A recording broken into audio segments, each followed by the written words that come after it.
Amérique. Cher Michel Sasseville, tu es venu des Amériques, et plus précisément du Canada, pour nous parler de philosophie pour enfants. Et j'en suis infiniment reconnaissante et ravie, parce que tu es un pionnier de la philosophie pour enfants et un pilier. Professeur à la faculté de philosophie de Laval, tu as fondé un programme, une formation, écrit de nombreux ouvrages, et tu es un acteur de la diffusion de la méthode de Matthew Lipman. Matthew Lipman, le créateur de la philosophie pour enfants en 1968, donc ça fait 50 ans cette année, aux États-Unis. Donc là, on voit bien que les Amériques seraient peut-être le foyer de ce mouvement pédagogique. Alors, est-ce que tu peux nous raconter comment il a émergé, pourquoi, à quel besoin il répond et pourquoi il a été mis en place par Matthew Lipman et par toi?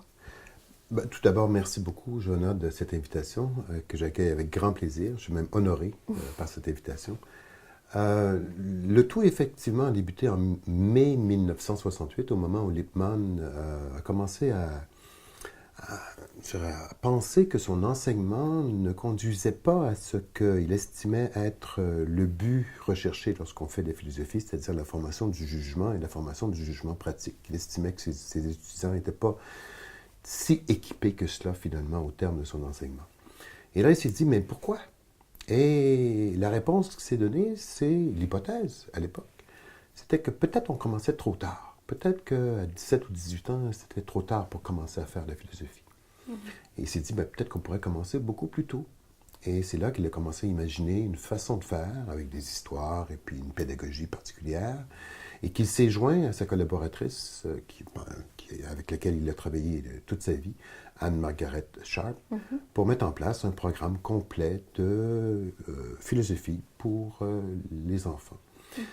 Et donc, tout ça est né d'une sorte de déception, finalement, que ce qu'il faisait ne conduisait pas à ce qu'il estimait que la philosophie pouvait faire. Et c'est étonnant dans un sens, parce que quand je repense à mon histoire, la mienne, moi, en 80, dans les années 80, je donnais un cours de logique à l'Université Laval. Et je voyais, il y avait 400 étudiants par session qui suivaient le cours de manière non obligatoire en plus.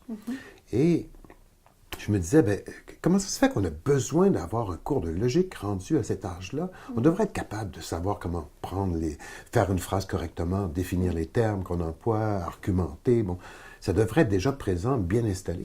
Mais eux, les étudiants, n'avaient pas l'impression de maîtriser ces actes, en Mais fait. non, ils le prenaient de manière, je dirais, c'était pas obligatoire. C'était eux qui choisissaient de prendre le cours. Ils étaient 400 par session. Donc ils ressentaient le besoin de philosophie logique. Tout à fait, tout à fait. Et c'est là que j'ai commencé à chercher, je me suis dit, peut-être qu'on pourrait commencer plus tôt aussi. Et c'est là que j'ai commencé à chercher des façons de faire, et je suis tombé sur les travaux de Matthew Lipman, et là, je me suis rendu compte qu'il allait beaucoup plus loin que ce que moi, je voulais faire, en fait. Parce que moi, mon idée, c'était de redessiner l'enseignement de la logique, alors que lui, c'était de redessiner l'enseignement de la philosophie au complet, pas uniquement la logique. De telle manière qu'on, par là, on peut se développer une pensée beaucoup plus complexe, beaucoup plus riche que simplement celle qu'offre un cours de logique.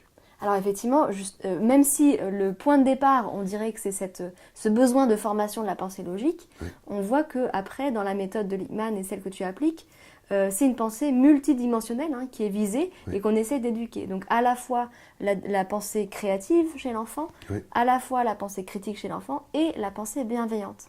Alors est-ce que tu peux nous présenter rapidement ces trois aspects de la pensée dont on parlera tout au long de l'abécédaire?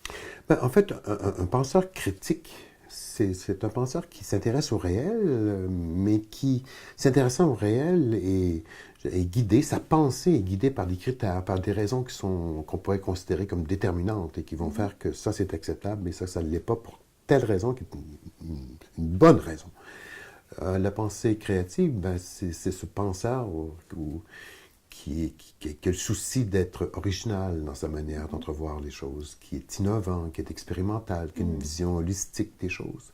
Qui s'autorise. Qui s'autorise, qui va au-delà de ce qui est, qui n'a pas peur d'inventer de nouveaux mondes, je dirais. Et la pensée bienveillante, ou le caring thinking en anglais, ou la pensée vigilante ou attentive, il y a bien des manières de la nommer, elle, c'est cette pensée ou ce penseur qui voit bien qu'il n'est pas en train de penser seul, mais qui est en train de penser avec les autres et qui a le souci de prendre soin des autres et de lui-même et aussi des mots qu'il utilise pour entrer en dialogue avec les autres.